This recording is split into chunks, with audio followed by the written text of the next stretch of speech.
You'll hear Nate Olson with Rex Nelson, 10 o'clock on these very airwaves that you're listening to on Halftime. They're the co-hosts of the high school football scoreboard show and joins us right now here on Halftime. Hey, Nate, what's up, man? Hey, not much. How you doing, guys? We're doing okay. We've tortured SmackDown throughout the show because he won't watch any horror movies. What's your idea on horror movies? Do you watch any, and which your favorite? Well, I'm kind of with SmackDown. Thank you. I'm not a big horror movie guy. All right, it's been nice having you on the show, Nate, for these last 3 weeks. So, all right, we'll talk another time. Kidding. I like more thrillers, like Cape Fear. Like, that's not really a horror movie. It's scary because it could really happen. A guy coming up out of the ground and coming into your bedroom or whatever Freddy Krueger does, that probably wouldn't happen. But I have watched more of them because my wife likes them and my kids like them and my nieces and nephews like them. So I've seen more. But like I went through the whole 80s and 90s without ever seeing Halloween or Nightmare on Elm Street or any of those. What kind of child? I love you so much more right now, Nate. Oh, my God. No, we still got baseball, buddy. We still got baseball. But I don't think horror films we agree to disagree on, I guess.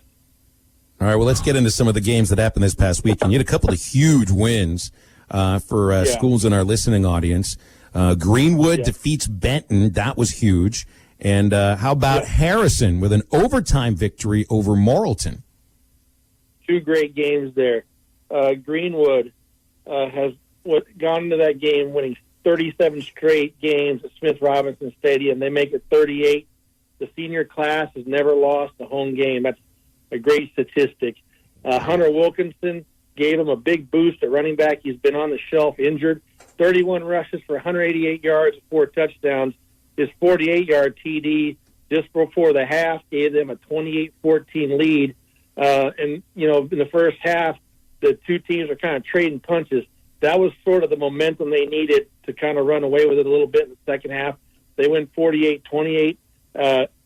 We've talked all year about how they are really the team to beat in 6A, and they kind of cement that in that game. They're going to have to play at Lake Hamilton in Week 10, which will be for the conference championship most likely. We'll talk about what Lake Hamilton has to do next week, or where they have to play. But big win for Greenwood and getting Wilkinson back. You were almost 200 yards, 4 touchdowns come back after injury. That's huge. So great win for them. They kind of did what we. I didn't think they would beat Benton that bad. I thought they would win, but dominating at times in that W. Harrison holds on to beat Morrilton 35-34 in 2 overtimes. This is a game I wish I could have seen live. Brody Gilliam scores on a 2-yard touchdown, second overtime. Noah Moix drills the PAT to seal the win. TD set up by a face mask penalty, so they score on a short run. Morrilton had scored on an 8-yard run by Jackson Mole, but missed the PAT. Another key note in that game, Harrison gets a big one, but loses Cole Kalon, the quarterback, in the third quarter, injured. Not sure his status for this week, but Logan Plumley comes in, throws a 73-yard touchdown pass to Tyler Hutchinson on a 3rd and 17 play to tie the game in the second half. Morrilton gets the ball down to the 20-yard line after driving from the 20 with late in the game with not much time left, 19 seconds, but on a 4th and 4, they can't convert. So that forces overtime, and Harrison takes advantage. And wasn't sure what Harrison was going to do this year. Gabe Husky was a great running back for them for a couple of years. Going to OBU, will play when they start their season next year. Should be good for them too. But he was their bell cow. They lost him, to graduation. Their other running back that replaced him was hurt, so they've kind of been, a mass unit a little bit, but they're winning and have a chance to win this league. So big win for them.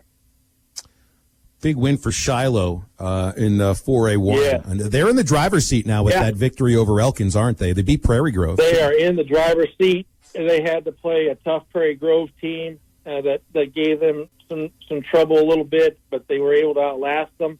Elkins gave them big fits in the first half, 21-0 in the second quarter.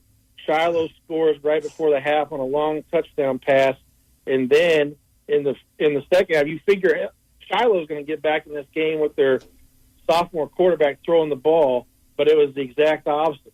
He runs for 2 long runs, touchdown runs, 48 to 55 yards to fuel that comeback. And Cam Wiedemann adds touchdown runs of 25-7 and 42 yards. They outscore Elkins 42-7 in the second half. And so huge second half for them. And, it's a team, like I said, that's a wide-open passing team. They switched to the run in the second half. And on the big run that Wisdom had, he was down in the backfield, but he got out of it.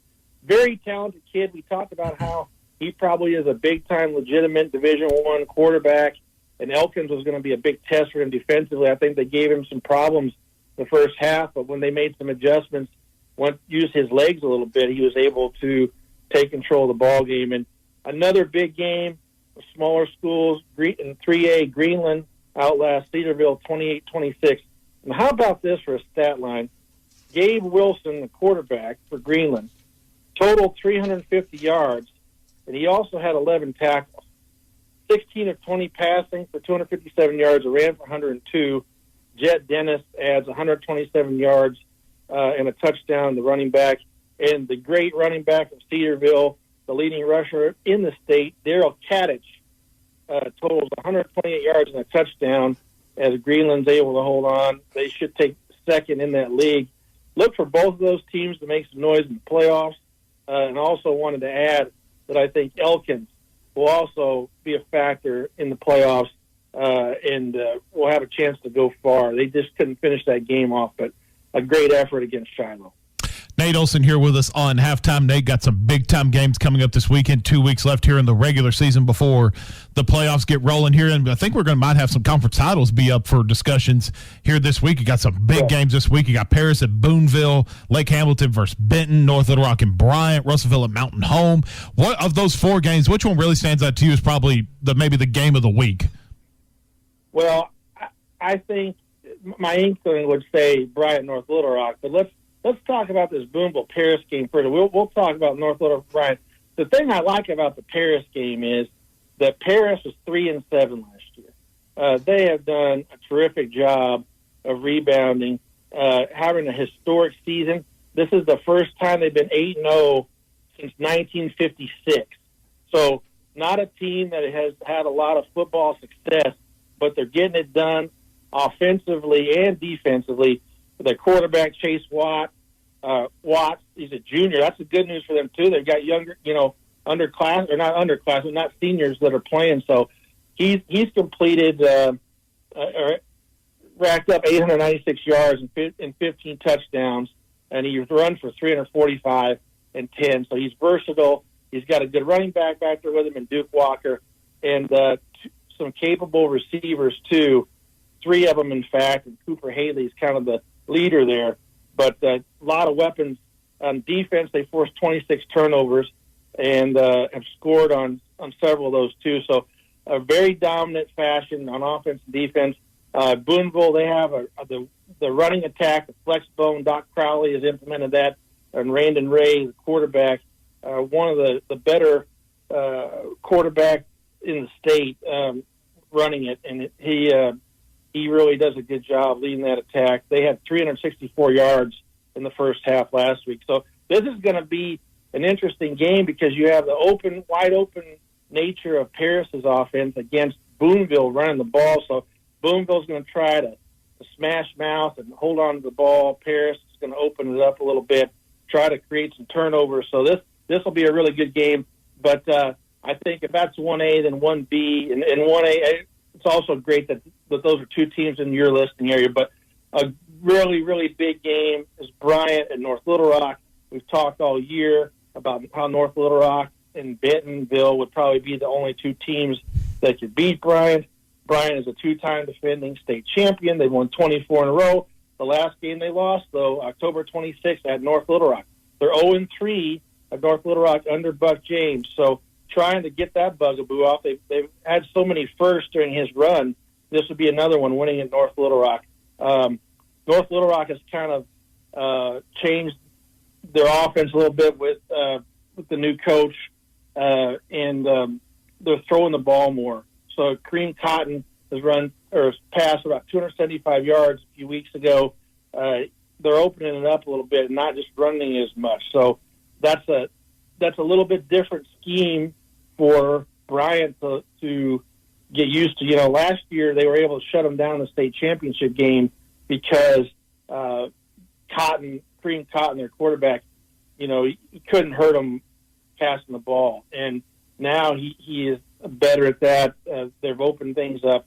And so I really look forward to seeing how this is going to go down, because I think athletically they can match up with Bryant. They have speed and strength.